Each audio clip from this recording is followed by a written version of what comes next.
Left తిప్పండి, స్లోగా left తిప్పండి, స్లోగా లెఫ్ట్ తిప్పండి, తిప్పండి, రౌండ్గా లెఫ్ట్ తిప్పండి, తిప్పండి, ఇంకొద్ది తిప్పండి మేడం.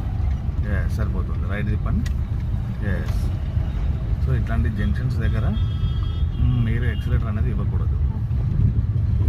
ఎందుకంటే ఏ వెహికల్ వస్తుందో అవతల రోడ్ల నుంచి మనకు తెలియదు. కాబట్టి లైక్ మనం ఎక్సిలేటర్ లేకుండా maximum without accelerator any vehicle 10 to 15 speed అనేది మూవ్ అవుతూ ఉంటుంది. లైట్గా ఎక్సిలేటర్ ఇవ్వండి.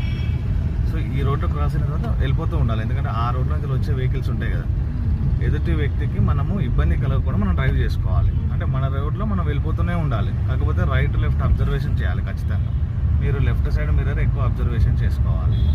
ఎక్సిలేటర్ రిలీజ్ చేయండి. ఎందుకంటే రైట్ సైడ్ మీ పక్కనే ఉంటుంది కాబట్టి అది ఈజీగా ఉంటుంది. 100%లో 99% లెఫ్ట్ సైడే చూసుకోవాలి. హారన్ అప్లై చేయండి. వెహికల్ రైట్కి వచ్చేస్తుంది. ఎస్. ఎక్సిలేటర్ రిలీజ్ చేయండి. ఎస్. నిదానంగా రైట్ డౌన్ చేయండి. Right again straight. లైట్గా బ్రేక్ అప్లై చేయండి.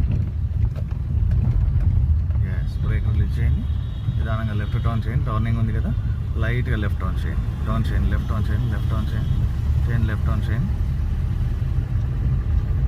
లెఫ్ట్ లెఫ్ట్ కొద్దిగా లెఫ్ట్, లైట్గా లెఫ్ట్ స్ట్రైట్ చేసేసుకోండి. ఎస్. ఎక్సిలేటర్ రిలీజ్ చేయండి.